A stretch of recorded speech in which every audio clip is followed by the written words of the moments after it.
د بخاري شریف حدیث دا یو صحیح حدیث کان الله ولم یکن شیئا غیره.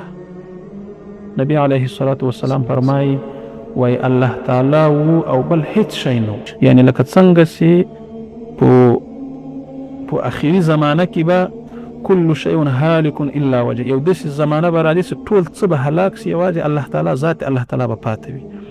پخوا هم په ازل کې هم کان الله ولم یکن شیئا غیره، الله تعالی وو او بل هیڅ شی نه وو.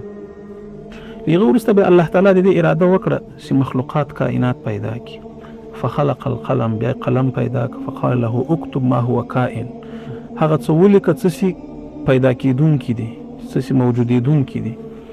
یو وروسته بیا الله تعالی عرش، کرسی، ملائکه، اسمانونه، مځکې، دغه کائنات، دا ستوري او دا څه کائنات چې موجود دي الله تعالی دا له عدم نه وجود ته راوستل، دا الله تعالی پیدا کړل.